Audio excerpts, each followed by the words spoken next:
You have an idea for a tool that would make your business run better. A client portal where intake, contracts, and onboarding all happen in one place. An app that gives prospects a personalized recommendation based on their answers to a few questions. A dashboard that shows clients exactly where their project stands without you sending another update email. An internal tool that does the repetitive thing you keep meaning to delegate. You have not built it.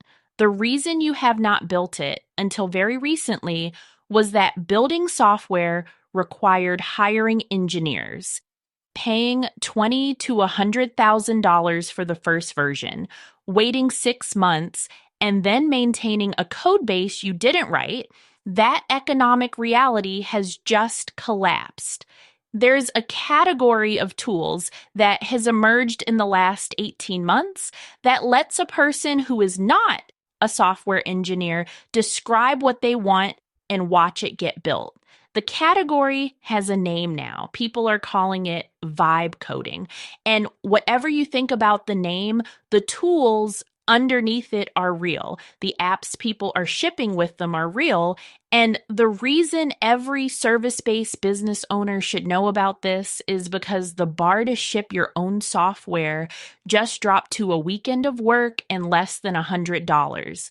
This episode is what vibe coding actually is, the platforms worth knowing about, the use cases that make sense for a service-based business, and where to start if you've been carrying around a software idea for more than 6 months.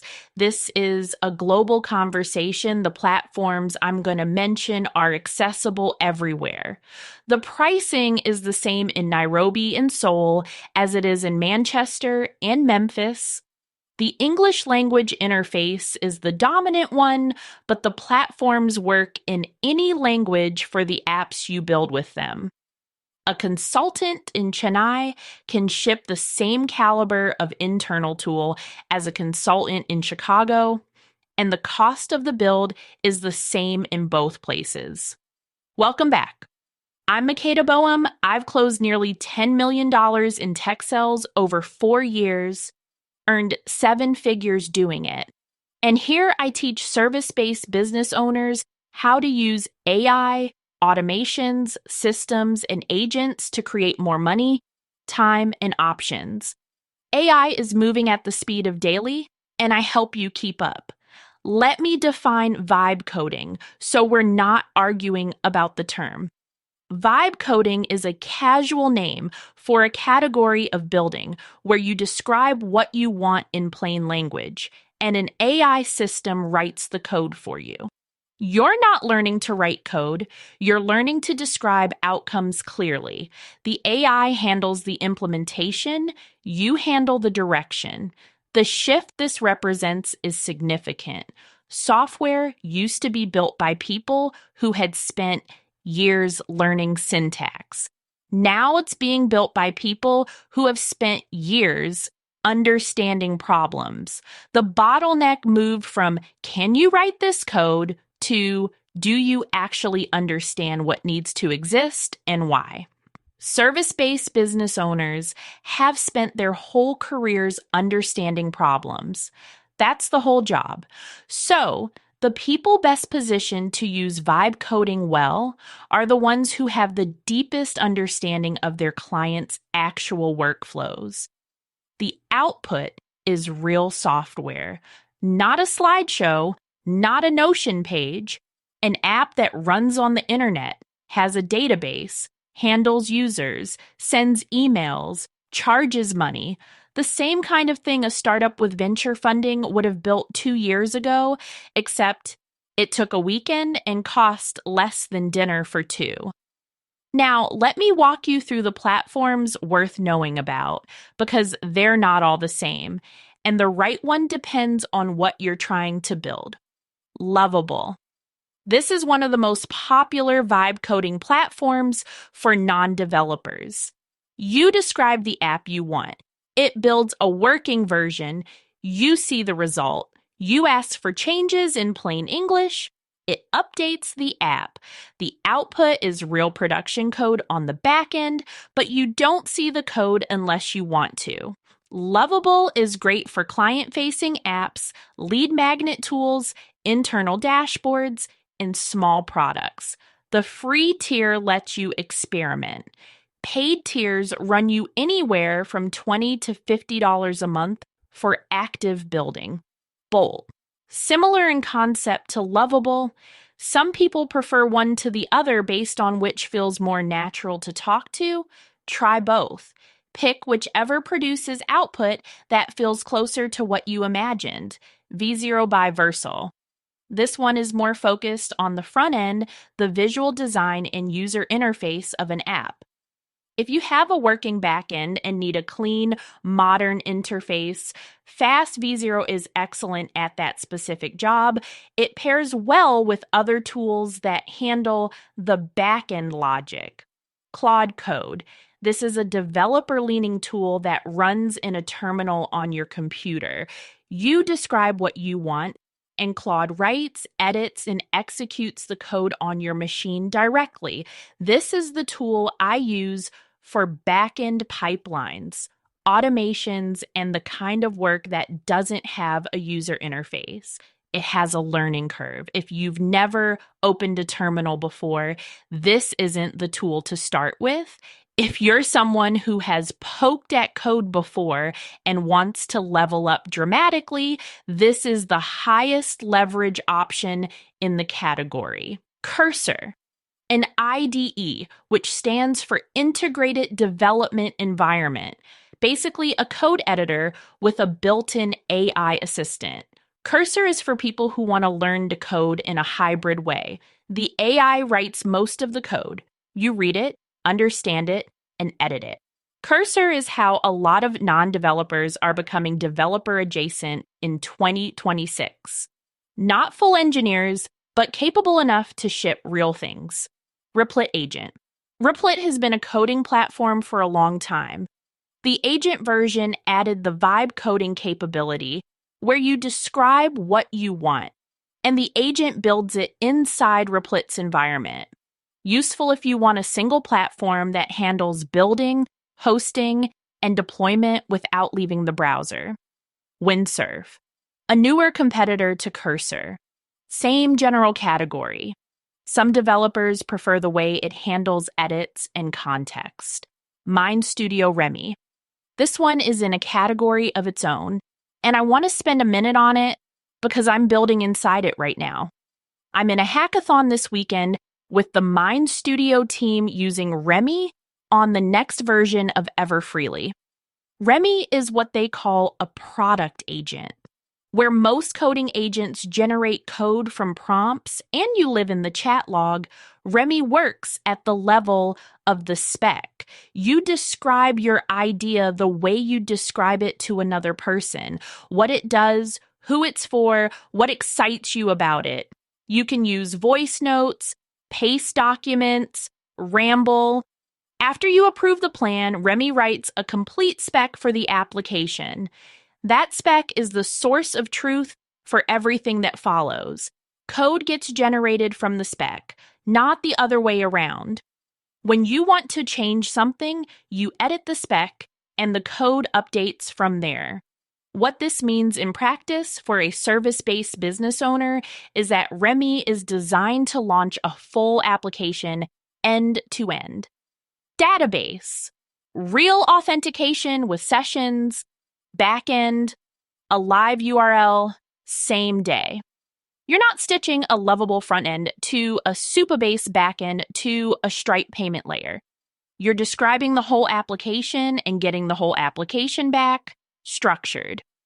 It also runs on MindStudio's underlying platform, which means you have direct access to over 200 AI models and roughly 1,000 integrations from inside what you build.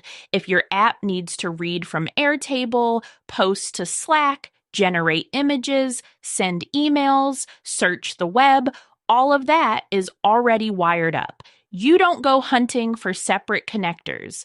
The reason this matters for the build I'm doing is that Everfreely needs all of those things. A scheduled background agent that runs daily across opportunity sources. A typed database that holds users and assets. Real authentication so users can sign in and load their profiles. Connectors to draft and deliver applications from a user's asset library. The complexity of wiring those pieces together separately is real. The Remy approach collapses it into the spec.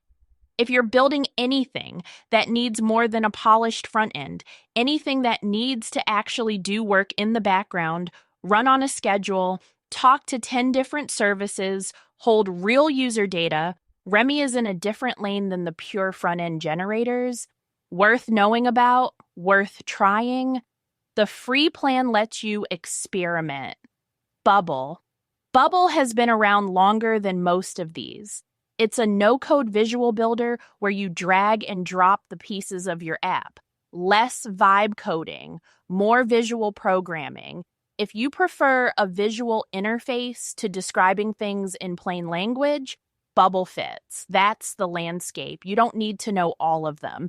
You need to know that this category exists, that the tools are accessible to you, and that the cost is dramatically lower than what software building used to cost.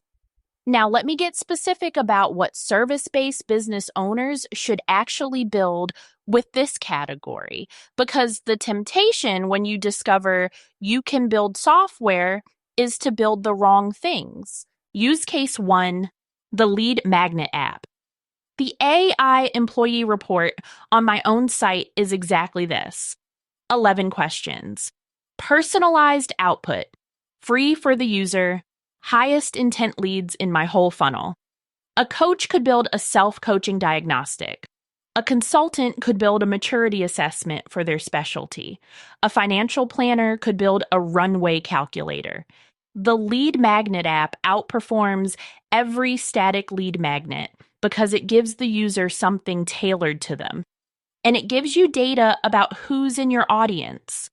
Use case 2, the client portal. A single place where your clients log in to see their project status, upload files, view contracts, schedule sessions, and access deliverables. Built generically, this would be expensive. Built specifically for your service offering with vibe coding, this is a weekend build. The professional polish you get from this beats the experience most service businesses are giving their clients today. Use case 3, the internal automation tool. Pick one process in your business that lives in spreadsheets and tabs and copy-pasted text. Build a small app that handles it cleanly. Could be invoice tracking, could be content production tracking, could be the project status dashboard you've been wishing for. These don't have to be impressive to anyone but you. They have to save you time. Most service-based business owners are losing hours a week to processes that a focused half-day build would eliminate. Use case 4, the productized service interface.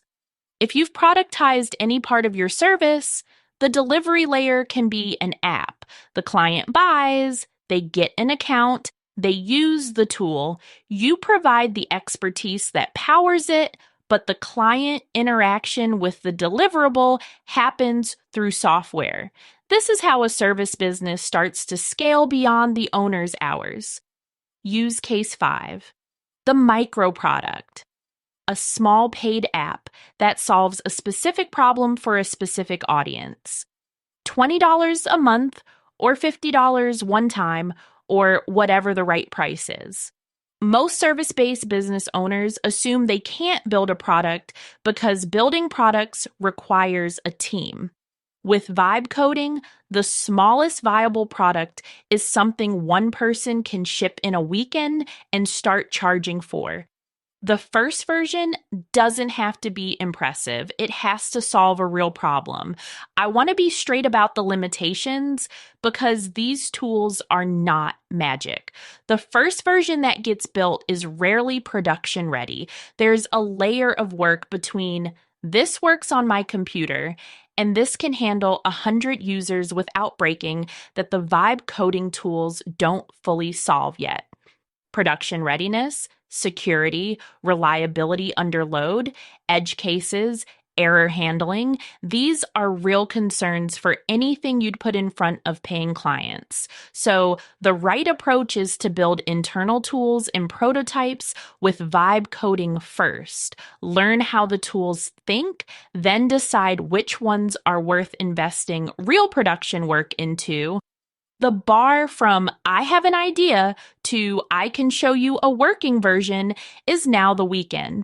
The bar from working version to production product is still real engineering work, even if it's a fraction of what it used to cost. The second limitation is that the more complex your idea, the more your prompts need to be precise.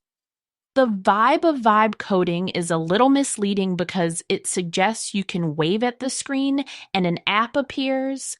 What actually happens is that vague descriptions produce vague apps. Specific descriptions produce specific apps. The skill you're building is precise problem articulation, not just describing things. The third limitation is that the tools themselves change fast. So the platform that's leading the category right now might not be in 18 months. So your skill should be in the building, not in any specific platform. The principle transfers. The tool you're using today is interchangeable with whatever wins the next round. Where to start if you're going to start this week? Pick one of these three. Start with Lovable if you want to ship a real app, see it on the internet, and feel what shipping software is like. The Lead Magnet app is the highest leverage first build because you'll use it for years. Start with Remy if you want to ship a full application end to end with real backend, real database, real auth, all from one spec, and you're building something that needs more than a front end. This is the right pick if you're building a tool with users, scheduled work, or real data. Start with Cursor if you have any prior comfort with code, even just hacking on websites or running scripts somebody else wrote. Cursor will get you to a level where you can ship things you'd previously have hired for faster than any other option in the category. The point I want to leave you with is this: the constraint that kept service-based business owners from owning software has dropped. The economics are different now. The skill required is different now. The time required is different now. And the people best positioned to take advantage of this are exactly the people who already understand a specific problem deeply, which is most of you. Pick the smallest version of the idea you've been carrying. Pick the platform, spend a Saturday on it. By Monday, you'll have either a working tool or a much clearer understanding of what you actually want, which is the same thing twice. When you build a tool that runs in your business, that tool earns you back the hours you would have spent on the manual version. That's more time. When you build a product on top of your expertise, you can sell it to people you'll never meet. That's more money. And when you can ship software in a weekend, the question of what could I build stops being theoretical. That's more options.